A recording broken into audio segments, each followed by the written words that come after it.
If we can start with a roll call, please. For the State Treasurer, Mr. Boykin. Here. For the Director of Finance, Ms. Ortega. Mr. Keeley. Here. Controller Chung. Good afternoon. Chairperson Rosensteel, you have a quorum. Great, thank you very much. Before the first item is the approval of the committee agenda and work plan, and I would like to suggest at the request of our auditors that we change the order of items slightly so that we do item 3, then item 5, and then item 4. Is that the preference? Is there any objection? Then can I have a motion to approve the agenda and work plan? So moved. All in favor? Aye. Opposed? Great, thank you. The next item is the approval of the minutes from the September 10th, 2013 committee meeting. Consent item, and do I hear a motion for approval? So moved. All in favor? Aye. Aye. Opposed? Great, that passes too. Thank you. So now we're on to item 3, and items 3, 4, and 5 are kind of the heart of the matter today, the work that our staff under Robin and our auditors at Crowe-Horwath did.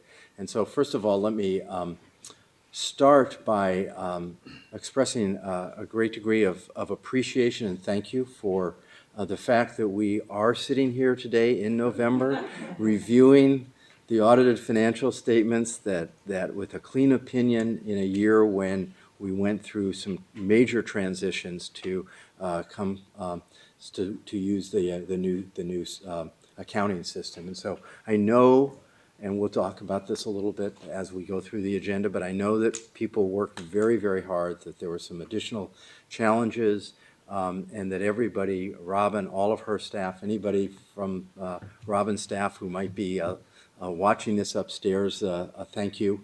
And as well, I know that all of our auditor staff from Crowe-Horwath worked very, very hard too. So I appreciate that, and I think we should be, as a committee, recognize that that it's really quite a milestone that we are here now reviewing the audited financial statements for the first time with this new accounting system. So thank you, everybody, for your work. With that, I will turn it over to Brenda.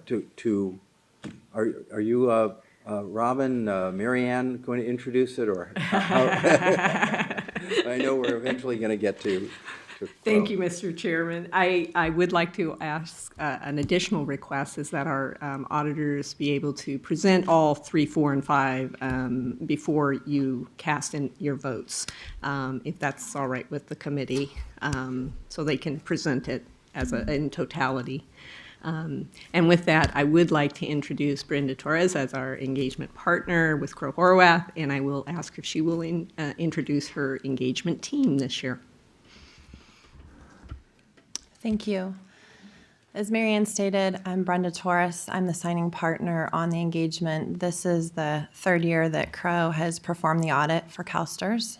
Chairperson Rosensteel, members of the Audit and Risk Management Committee, as well as members of management, everybody who's watching this at their desks, we certainly appreciate the opportunity to be here. And Chairperson Rosensteel, I think you stole my thunder, because I also wanted to acknowledge the significant challenges that we have faced this year, that the organization has faced in terms of implementing such a significant system. And as you might recall, we changed the work plan this year. First Management had an internal work plan that they changed. We also had to adjust our timeline. And we weren't real sure from the very beginning that we were going to meet the October 15th date, and I'm pleased that we are here presenting to all of you, and we were able to achieve that accomplishment. It was significant both from management perspective as well as from Crowe's perspective. I don't want to single out any particular business unit other than to say each and every business unit within the organization was extremely responsive to our requests. Very impressed with our working relationship. I think it has grown and evolved over the last 3 years. We feel very good about that. Feel like there's a lot of transparency, and that really starts with the tone at the top. And so we certainly appreciate that. On the agenda, the first item is the engagement team. So I'll let each of our engagement team members that are here with us today introduce themselves before I go through the rest of the agenda. So I'll start at the end. Sure. My name's Mike. Thank you. My name's Mike Van Dyne. I'm new on the engagement team this year. I'm in the financial services practice at Crow. I audit financial institutions and a lot of companies with investments and so forth. So I worked a little bit more on the investment side on this audit. Jen Allen, I'm a senior manager at Crow. This is my 3rd year on the audit. I am the on-site senior manager. Kevin Smith, partner with Crowe Horwath. I lead our government audit practice nationally and assist Brenda from a technical standpoint as it relates to the GASBs and the Yellow Book standards. Hi, I'm Craig Sullivan. I'm a partner within our practice that supports the IT control audits and was involved with Brenda and the team for the last 3 years and especially this year on the conversion activities. And then I'd also like to acknowledge in the audience is Alexis Fitzpatrick. She's a senior manager with Crow that was also a new addition to the team, and she is joining us today to be in the audience, so we certainly want to thank her as well. I also will point out that Mr. Chris Moore, who's typically here, had other commitments. We added Mr. Van Dyne to the team to assist Chris in the investments area, and it helps really move things along, I think, and helped us meet the commitment and the compressed timeline, if you will. So it worked very effectively. So we asked him to join us today in Chris's absence. Mr. Smith is going to cover the independent auditor's report.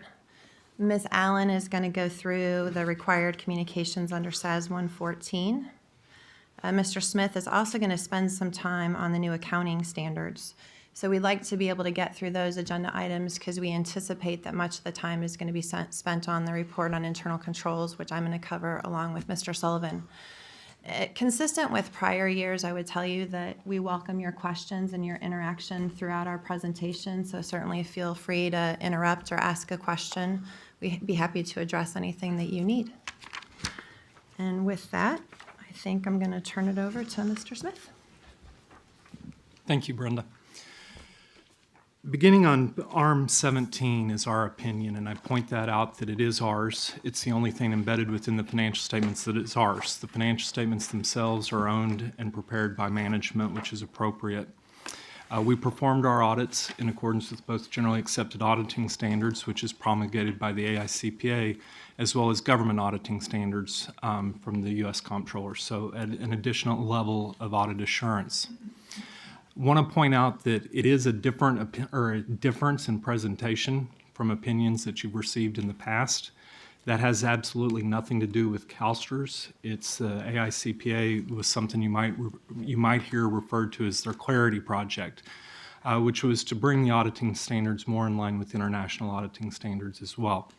Changed our audit opinion from 2 pages to 3, but ultimately we still rendered an unmodified opinion.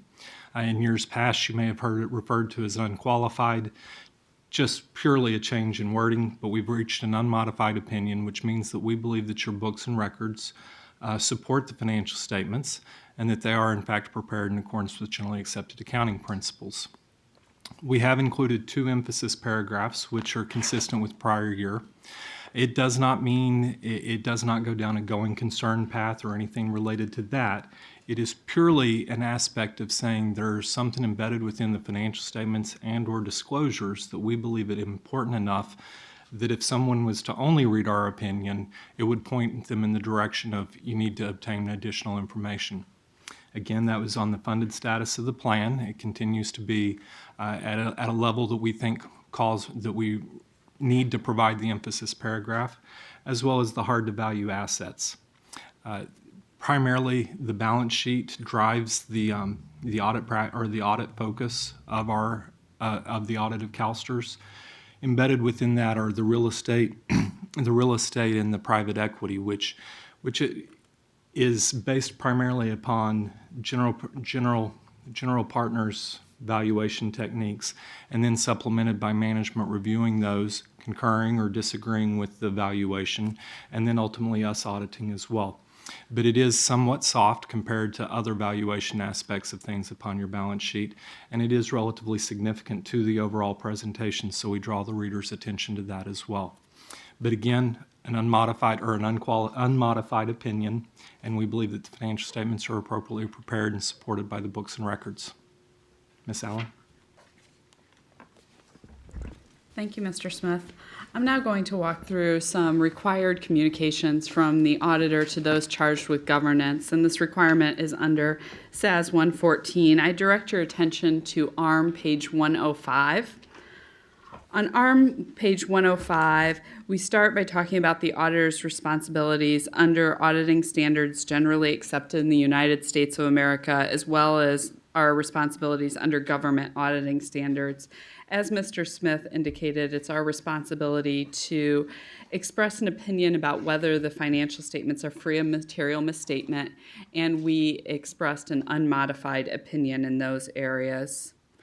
Turning to ARM 106, there is a section on critical accounting policies and estimates, as well as on ARM 108, there is a section on management's judgment and accounting estimates. In both of these sections, the critical accounting policies included the items that were highlighted in the emphasis paragraphs. So the funded status of the system, as well as the fair value of investments. And within the letter, we have went through and spelled out some of the audit procedures and how we audited those estimates. On page ARM 107, we talk about significant accounting policies. While the new accounting standards adopted during the current fiscal year were not significant and did not materially impact the financial statements, once we finish discussing the letter, Mr. Smith will discuss some accounting policies which are upcoming that will have a significant impact upon the system. On ARM 109, there is a discussion about the auditor's judgment about qualitative aspects of significant accounting practices.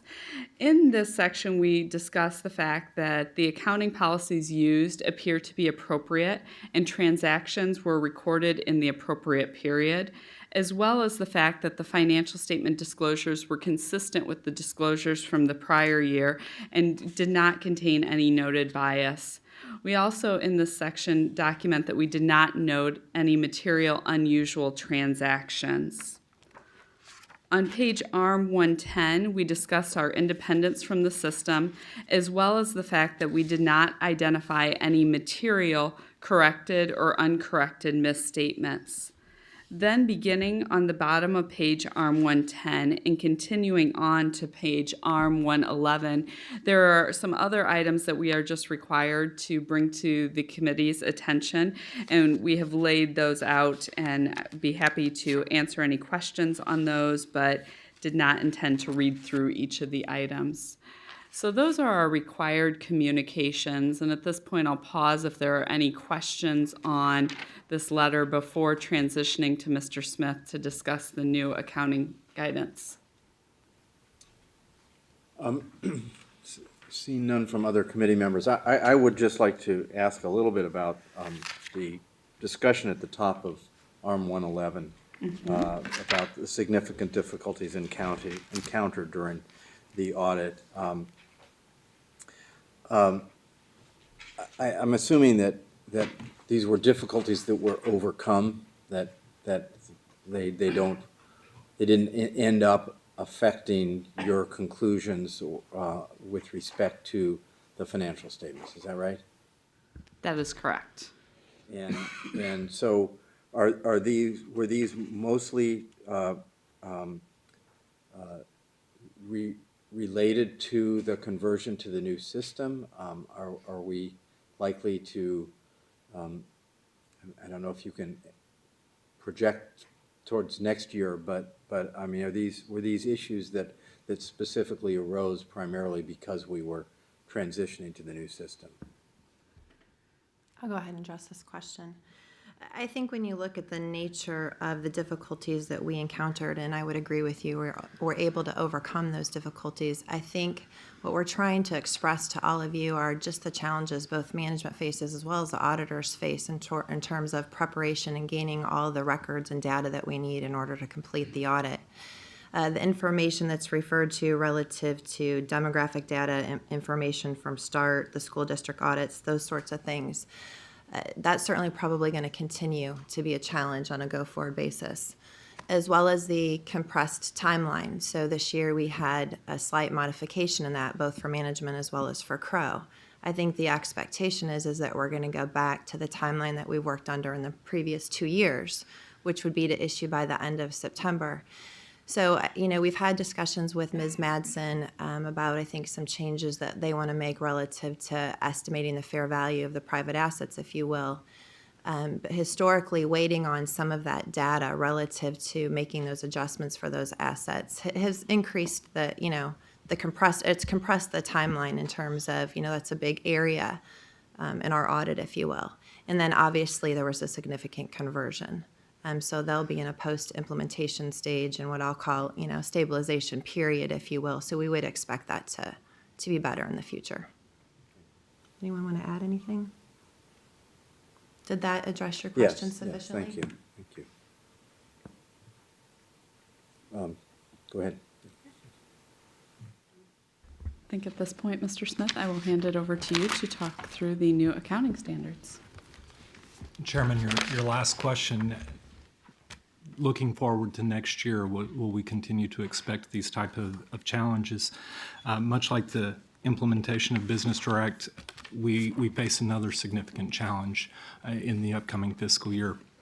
GASB 67 and 68, and I will not go into the gap technical aspects of it because I sat in this room 2 or 3 months ago and listened to Ms. Madsen's presentation explaining 67 and 68 and felt that it was very well done and hit all of the issues that needed to be thought of from an accounting standpoint.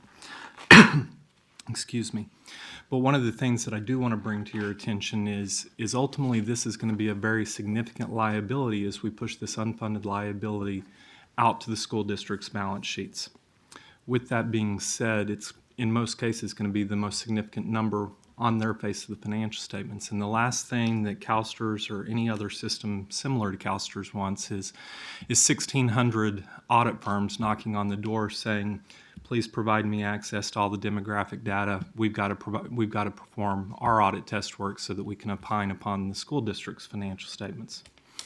So with that being said, looking for the most economical and efficient methodology to provide the auditor as well as the school districts the ability to rely upon the information that CalSTRS will ultimately provide, they have been developing a plan to include a schedule that will allocate or provide the information needed to allocate to the school districts. With that being said, in order to provide the audit evidence, we believe that we're going to need to provide a certain level of assurance upon those schedules. The scary thing is, or the most intimidating factor within that, is that guidance is currently being developed by the AICPA, but we're most likely 45 days to 60 days out before that final guidance is issued. And we're in the current fiscal year in which the implementation of 67 is going to occur. So working with management, we're developing a plan that will outline the procedures that we need to do in order to gain comfort and be able to provide evidence on that schedule that ultimately the school districts and their auditors can rely upon. It will involve a significant new amount of test work upon contributions. We currently opine at the top level number, but we're going to have to be able to provide assurance down at a more granular level by school district. It ultimately also relates to the allocation of the actuary accrued liability, which in many cases will be, again, significant to the school districts. So it's going to provide another level of detailed test work at the census level standpoint. It may potentially involve audit services and or Crow Horwath going on site to school districts more so than what they have in the past. We've typically performed analytical procedures as well as confirmations with school districts. But all of that is evolving right now, so it's kind of a stay tuned and figure out what the AICPA does to us. But it's one that I would tell you just when we when we kind of put business direct behind this, even though management still is going through a process of stabilization and understanding how business direct can best be used, they have 67 on the forefront as well, so management continues to be challenged.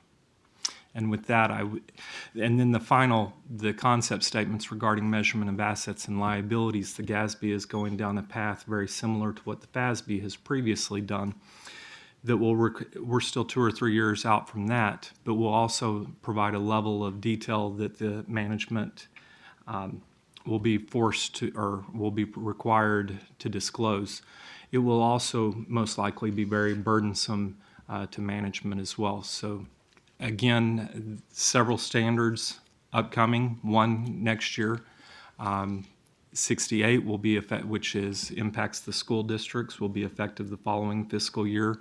A lot of scrutiny will occur as far as the actuary accrued liability and the allocation to those school districts, and then the fair value farther along. It's a lot of information in a very short period of time, and I skimmed it at 50,000 feet, so I would be happy to answer any questions from you or Dr. Yetman or management. Well, I know Robin would like to speak, and Dr. Yetman as well. So I just want to clarify that the kind of information that we are planning to provide as the plan is a listing of the school districts, the employers that are participants in our plan, and their contributions for that year, as well as the percentage that that contribution consists of as compared to the whole. And then another schedule where we, as the plan, disclose the net pension liability at the plan level. So I just want to make sure that we're clear that those are our intentions in terms of what we are going to add to our financial statement disclosures. And we're not passing judgment whether they should or should not be on the school district financials. Correct. We're just providing the information. Information. I mean, that's another question for others to answer. Right, and in our conversations with school districts, we are very clear that those are conversations that they need to initiate with their auditors. But I think, you know, if I can, from my seat, what the concern is that we provide accurate information that they can rely on, so that we are not in a position where they're coming in and auditing our records, which we would like to avoid. Dr. Yetman, did you have some? Thank you, Mr. Chairman. Mr. Smith, you alluded to an increase in some audit hours necessary to ensure that that you're satisfied with these disclosures. Is that correct? Yes, And my understanding is those audit standards are not fully released. that is correct. Nonetheless, is there a draft form? Have you peeked at them? I have peaked. Okay, thought you might have. And with respect to that, I know it's too early, but is this additional audit work that was not originally budgeted? Is this? That is correct. And do you have any idea if you were, this is a difficult question, I know, but I'm going to ask it anyway. As a percentage of the hours that you spend on the audit this year or last year, how much do you see percentage-wise an increase? That is a very difficult question to answer at this point because we're in the process of beginning scoping. I would say that from an industry perspective, the general consensus is that it will range between 20 and 30% of existing audit effort. How that translates to our existing, what we do at CalSTRS, because in my mind we perform some procedures that I think are called for within the auditing standards, but I'm not for sure is always done at system level. We may save time there. And again, what the expert panel has recommended to the Audit Issues Task Force or the Auditing Standards Board is currently being debated at that level. So ultimately what may occur there, I don't know. But I think that that's probably a fair representation. Is it an exact number? No, it could be significantly less or it could be significantly higher, but that's in my mind where we're at right now. Have you discussed this with management yet, or is this the first time they're sort of hearing this? We have discussed. I'm not for sure I have put an exact or They put didn't the make you like I did. Yeah. Exactly, and I appreciate that. I don't know if that made it more difficult or harder. But That's my job, sir. exactly. So I will say that when when we participated in the field test related to GASB 67 and 68, we did provide estimates of the increases in effort, both internally and relative to the audit costs. So although I don't have those numbers in front of me, I don't want to say that this has not been thought through on our end. So I just want to make sure that, that we have been active participants in this process, and I think, from where I'm sitting, we're late in terms of the auditing standards, which has a significant impact on us as preparers. And unfortunately, even in our conversations with GASB about the lack of synchronicity between 67 and 68, there hasn't been a lot of empathy from the board on these kinds of implementation challenges. So, I don't want to leave you with the opinion that we haven't been thinking this through. We have, and we've provided commentary. We just haven't gotten a lot of support. And the fact that the audit standards process is behind is going to exacerbate that challenge. I think that's a very fair representation. And I would also, I think my third bullet related to the concept statement. I mentioned that this morning I read the system's response to the field test for that as well. It's just one more chance for me to say kudos to management. They are very active in the standard setting process and in looking forward. So it's one when I come to Ms. Madsen with a, hey, what are we doing on GASB 67 or on this or that? It's not the first time that she's thought of it. I am very impressed with management or with Ms. Madsen and her team as it relates to standard implementation. Again, I would echo what she just said. I think we're somewhat behind, not necessarily because of what management has or has not done, but based upon implementation guidance both from the GASB side as well as from the AICPA. But it is going to make for a very challenging fiscal year 2014. About 67 and the need for the additional audits, maybe this is something Marianne or Robin can talk about. How is that related, or is it related to our audit services focus on additional audits? And is there some relationship if since we've approved a budget to do more audits, is that going to make Crow's work easier, or does that not really change things from your standpoint? It will create a new dynamic for us in that both not having the clairvoyance to say, okay, exactly how will those auditing standards turn out to look like, we are needing to consider how can we, as audit services, fit into the auditing standards from an internal audit perspective. My point would be, yes, we have to have an ongoing dialogue. We've had a starting of a dialogue. It's the unknown that makes it a little tough to put the definitive touch on where does the line get drawn. I would take it a step further and say that it does, Chairman, have a direct impact in that ultimately we audit your financial statements. Management's responsible for the fair presentation and that the information is complete and accurate. So the numbers begin with management and what are their internal controls over the completeness and accuracy of that information.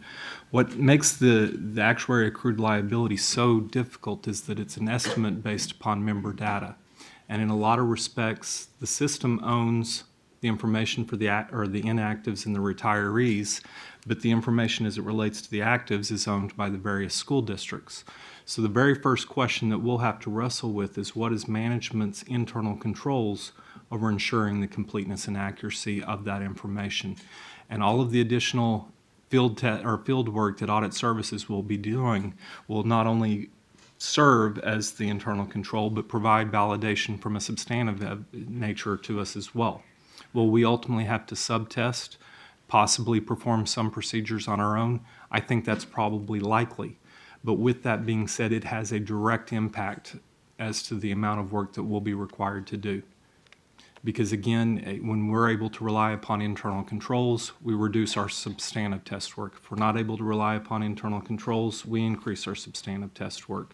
So ultimately, it will depend upon that level. Thank you. Yes, We did check on the field test results, and we had estimated a 25% change in fees. So Smack in the middle of the range, unscripted. I still like my high end better. Okay, sorry. Great. So, turn it back to you. If there's nothing else, I'll go ahead and take us to the next agenda item, which is a report of independent auditors on internal control of our financial reporting. If everybody could please refer to ARM page 89. And I might flip around on the pages here a little bit, but I'm going to start here. It's important to emphasize that our responsibility as auditors is to get an understanding of the internal control structure so that we can design our audit procedures. It is not to express an opinion on internal controls. So our consideration of internal controls is for the limited purpose of designing our audit work. And so therefore, there could be deficiencies, significant deficiencies or material weaknesses that we did not find in our test work, if you will. To set the stage for where we stand or where management stands, I would ask you to flip all the way to the end of this report to ARM page 102. Thank you. ARM page 102. So we can talk a little bit about the historical perspective. So for those of you that joined us for this discussion last year, we presented 3 material weakness and 1 significant deficiency comment. This year, we're presenting 2 material weakness comments. And as I sit in management's shoes or in your shoes, I don't think anybody likes the terminology of material weakness. It makes everybody uncomfortable. I think the reason I want to set the context is I think everybody needs to acknowledge the significant progress this organization has made. As an engagement team, we are amazed. The tone at the top, the efforts that have been made by the various business units to make improvements in the internal controls of our financial reporting. It really is something to be commended and acknowledged. And so although we're still going to report some findings to all of you, I think we still need to acknowledge all those that have changed. So this is a snapshot on ARM page 102, which includes the status of the prior year or prior years, as well as then where we stand today in the current letter. I will now draw your attention to the first material weakness comment, which begins on ARM 91.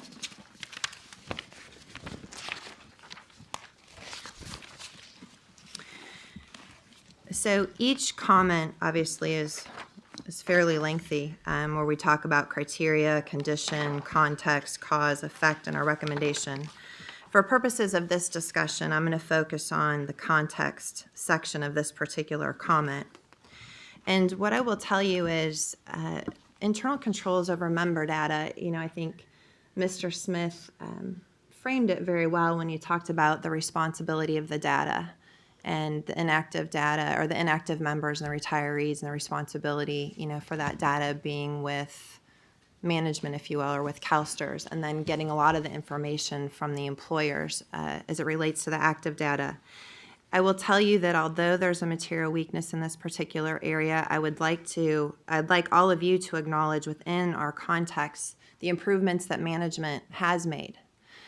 But as we kind of consider where management stands with respect to their internal control structure, the legacy START system, it's very antiquated, START overrides that have been in the system for a number of years that impact not only the actuarial accrued liability, but also the calculation of benefit payments.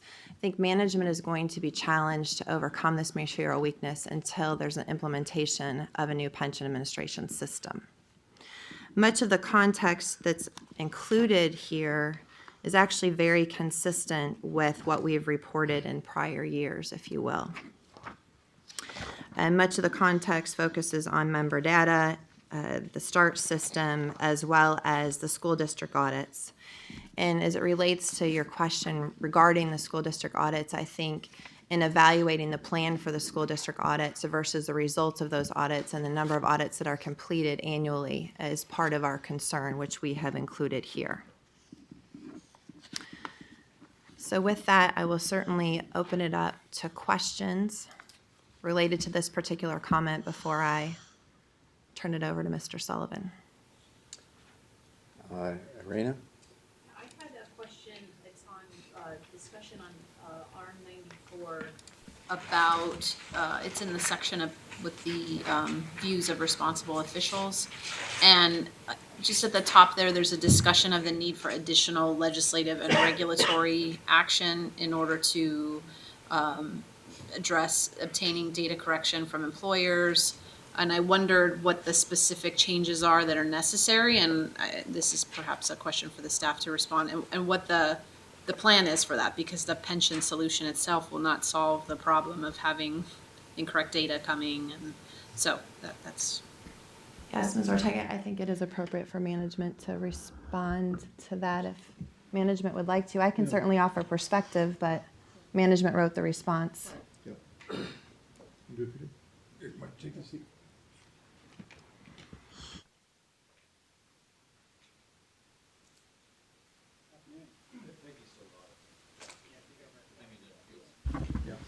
Good afternoon. I'm Peter Haley, Director of Member Account Services, and I'm responsible for the employer reporting and the accuracy of the data coming into the system as it's appended to the system. In response to the question, we have proposed that there be additional penalties assessed to employers for not actually making corrections to the system in a timely fashion. And at previous legislative efforts to go forward with that have not been approved. But we are looking at that in the future, that there be potential penalty for not taking action in a timely fashion.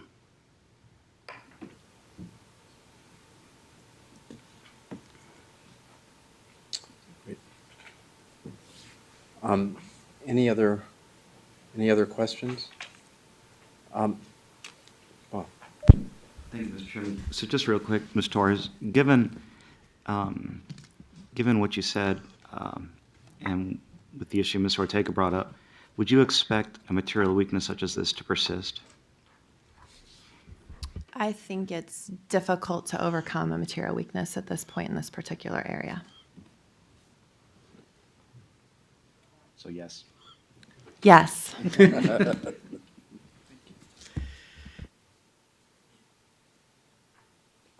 Dr. Yetman, I would concur with what Ms. Torres said. I would also say that personally, I concur with management as well. They have developed numerous internal or more manual internal controls, and that's some of the implementation steps that we were giving credit for. So they have made improvements.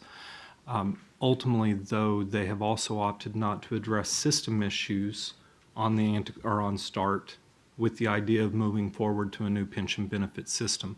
Could there be steps performed within START? Possibly, but I concur with management to not address those issues at that time. So I think that leads that we will continue to denote this as a weakness, but I also, if I was in management's shoes, I also wouldn't be rushing to try to change START versus following the path that they're following. So is that kind of a suggestion that you agree with the approach that management has been taking to address the I do, and obviously the pension benefit system, a key element of that, but also the data cleansing that's going on right now as well, in my mind, is almost as critical as the ultimate system solution as well. Otherwise, you're at the risk of garbage in, garbage in out of the old system into the new system. So both of those in tandem, I think, are absolutely critical. Great. Anything else?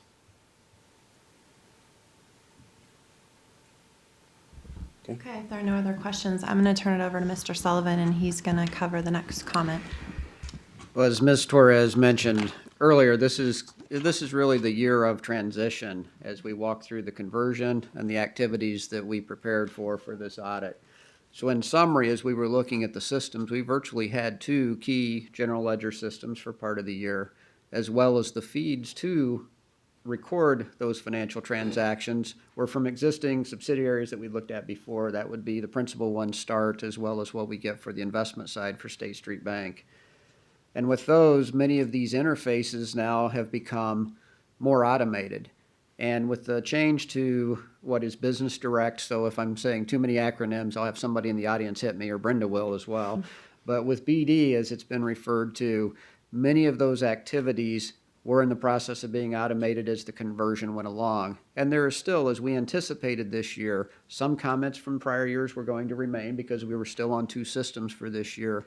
As well, with the conversion with something as massive as what was undertaken by CalSTRS, that there would be some issues just with a conversion of this magnitude.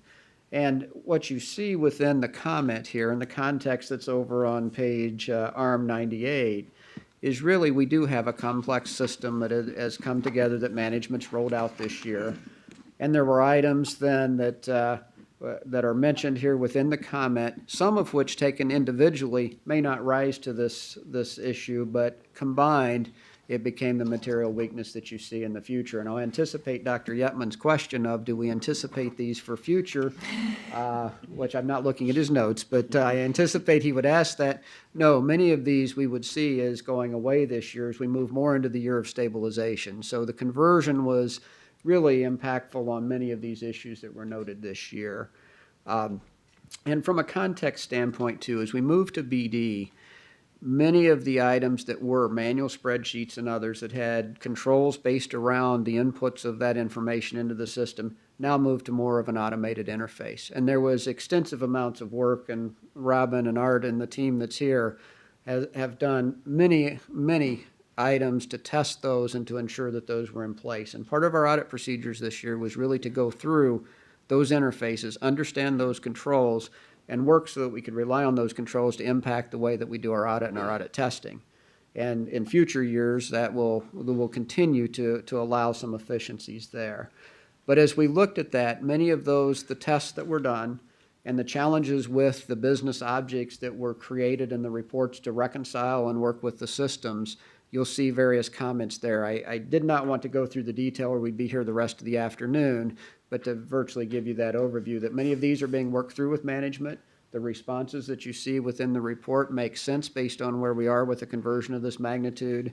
And I think management and the groups that were involved with this from start to finish have done a nice job in pulling it together so we could be here today to report on the financial statements for this period. I think that's a summary. I don't know if anyone else on our audit team here would like to add a comment, or Robin or your team would, but I think in general we're moving forward, and I can entertain any questions that you might have with the comment and the finding. Any other questions?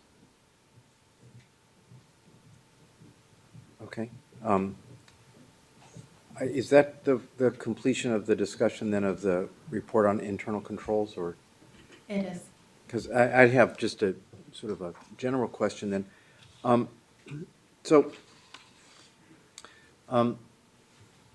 I understand that there seems to be agreement about the challenges that are posed by the need to replace the START system, and that until that's completed, that it's unlikely that the material weakness is going to be addressed, but that at the same time there isn't a suggestion that staff should be doing things any differently. So, what is the nature of the risk then that we face in having a material weakness that persists for perhaps a few more years, and is there anything that can be done sort of in the interim to minimize the risk that we face from having this material weakness persist? I'll start. And this is my opinion versus a team opinion, and it's based upon kind of looking into the future, which is difficult for auditors to do. But I do see that the possibility that you could move this from a material weakness to a significant deficiency. I think you're going to continue to be reported, or in layman's terms, a material weakness or significant deficiencies are two types of weaknesses that we're required to report to you. And with that being said, the system limitations within START, I think I'm always going to be forced to come back and talk to you about.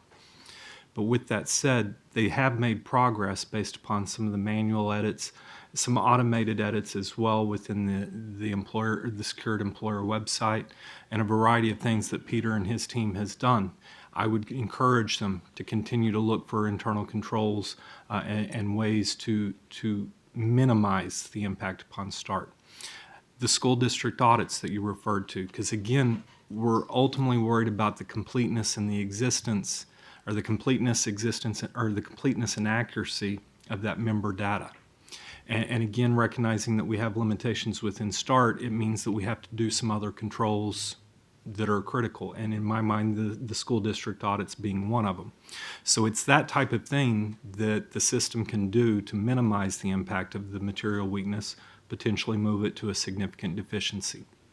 One may argue at a certain point in time, if there's enough complementary or mitigating controls, that it may not rise to the level of a significant deficiency, but I'm not ready to imagine that world yet.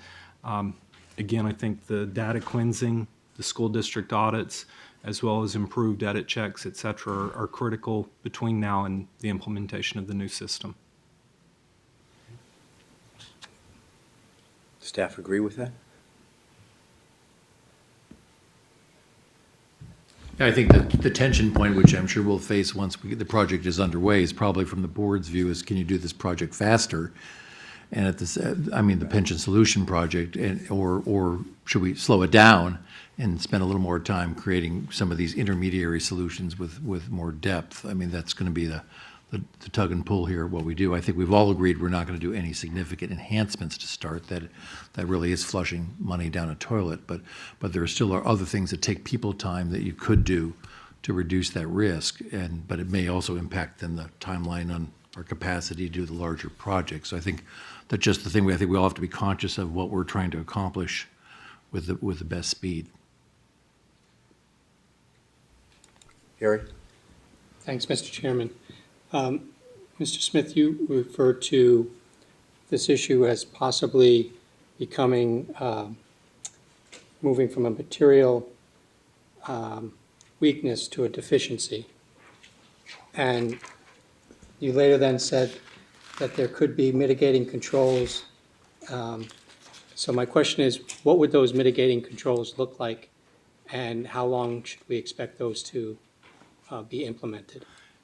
You have mitigating controls right now within the system, whether it be the various edit checks embedded within the Secure Employer website, reconciliations performed at member services level.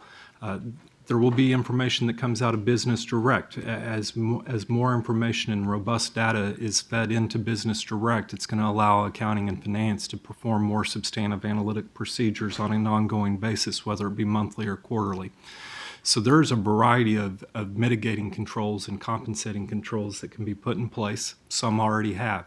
It just, I would agree with Mr. Ains that it's imperative to kind of recognize what the right step is to. And again, the ultimate solution being a new pension benefit system, but the data cleansing project, absolutely critical. Ms. Torres referred to some of the START overrides. The good news is the first year we were engaged, we continued to see START overrides without sufficient documentation. We don't see that anymore. The START overrides that we're referring to has been information from past. So management is taking steps to implement some of these mitigating and compensating controls. There's a variety of other ones that they can, but again, it becomes the resource issue that management was referring to. What's the best solution as far as moving forward? Is it continuing down the path of data cleansing and implementation? What are some of the controls we can put in place now as a stopgap without jeopardizing the timeline that they're trying to achieve?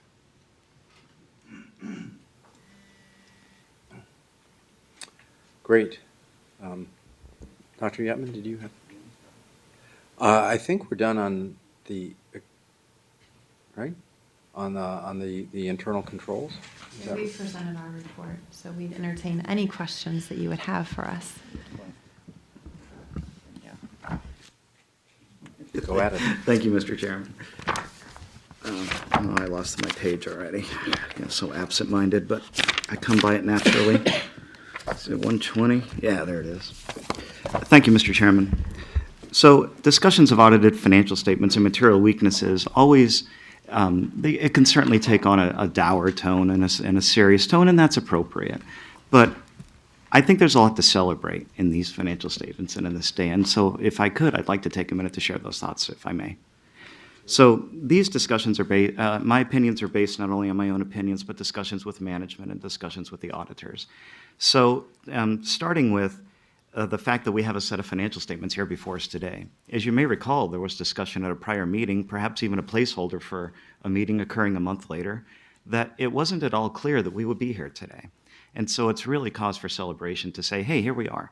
We have a set of financial statements. And that took a lot of hard work and a lot of hours from a lot of people. Ms. Madsen and her crew spent a lot of time, a lot of long nights, a lot of weekends to get the information necessary. And she was determined to provide a set of quality financial statements to the auditors that she believed were correct. She didn't want them to start auditing with something that was half-baked. And that's a testament to her high standards. And she's to be congratulated. Furthermore, now we got the auditors. So the auditors get a hold of this. And as Ms. Torres was so kind in pointing out, she used the word compressed. And of course, what she meant by that is, gosh, we had to do a lot of work in a small period of time. And that's a Herculean task to take a large audit like this and pull it in on time so that the board can have a set of financial statements to address in its November meeting. It's nothing short of a Herculean feat. A lot of hours, a lot of time, because you can't cut corners with any of this stuff. Just like Ms. Madsen couldn't cut corners with respect to the preparation of the financials, the auditors can't cut corners because of time constraints. There's procedures they have to do, and they must march through every one of them. And so the fact that they pulled this in on time means that despite the fact they cleaned up pretty well, these folks are tired. So I think they deserve a sincere thank you. Not to mention the fact that I've found working with Crow that they are particularly thorough auditors, an auditor's auditor, which I like. Thank you. Moving on to the internal control on page 102. This is not a typical disclosure, at least I've never seen it before. How I read this chart on ARM 102 would be akin to an auditor standing up on a table and shouting, yay, look at this. Now, auditors don't stand up on tables, nor do we shout. It's not what we do. Instead, we make tables like ARM 102. But really, you should look at this and consider this to be really a significant accomplishment on the part of staff. This is the auditor's clear acknowledgement that staff has made clear progress towards the issues that have been presented towards it. And it can't be in more vivid color than this is. If we look at the top, and especially the very top one, which is the entity level internal control environment, that is the most important one, in my opinion, because it's from which everything else flows down. And in the auditor's opinion, their words are successfully implemented. Now that just takes up 2 words and a few letters, but good golly, that took a lot of work. Because it's not just simply adopting a few policies and filling out a few manuals. It's really pushing it down onto the business units, the concept of internal control and the value that it plays within the organization. That's a really big, big deal. And then the other 3 have words partially implemented. Well, if we think about the alternatives, we could use words like tried and failed or didn't even bother. But this, you don't see that. What you see is a management that's dedicated to listening to these material weaknesses that are provided to them and saying, okay, how can we work to fix these? And making progress on it. That's just really, really neat. From the board's point of view, that's what you want to see. So I think that's just fabulous.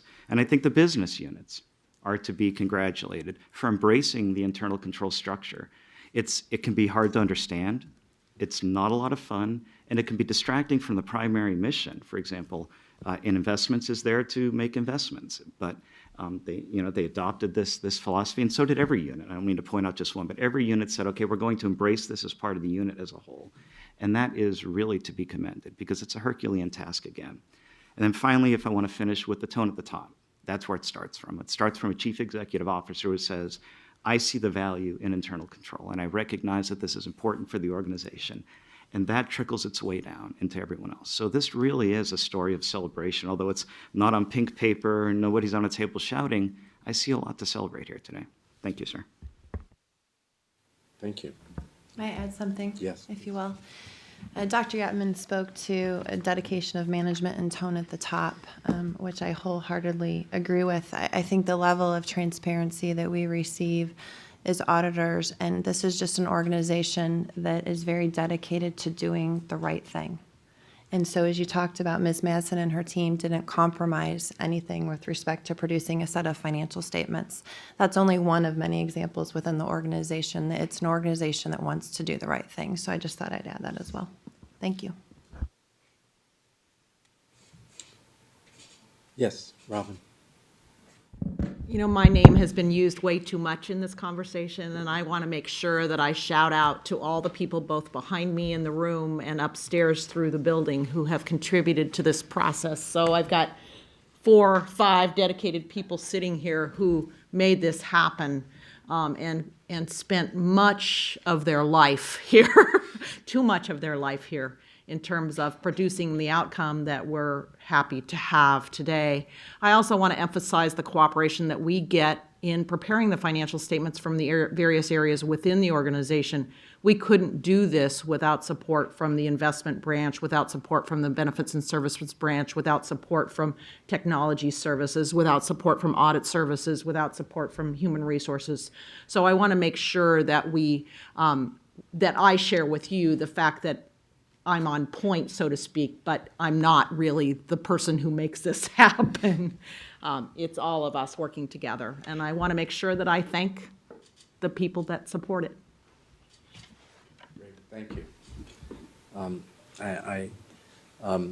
We started with a lot of congratulations. We're ending with a lot of congratulations, which I think are very appropriate. So I thank you. I mean, I think, you know, there's important news here. There's important issues that continue to have to be addressed, but it's great to see that so many have already been addressed in a successful way. So, Grant, let me get you up here. Thank you. I would just echo the thanks and praise that's been going around for the last couple of minutes for staff, for our Crow-Horwath audit team, but also for you, Dr. Yetman, for helping us, always providing context and helping us ask the questions that we don't ask. And with that, Mr. Chair, if it's appropriate, I would make a motion that the committee accept the independent auditor's report for the CalSTRS financial statements. You hear a second? Great. It's been moved and seconded. All in favor? Aye. Opposed? Great. Thank you. Thank you very, very much. And we will make this recommendation then to the full board tomorrow that they adopt, that they accept the report. So thank you very much.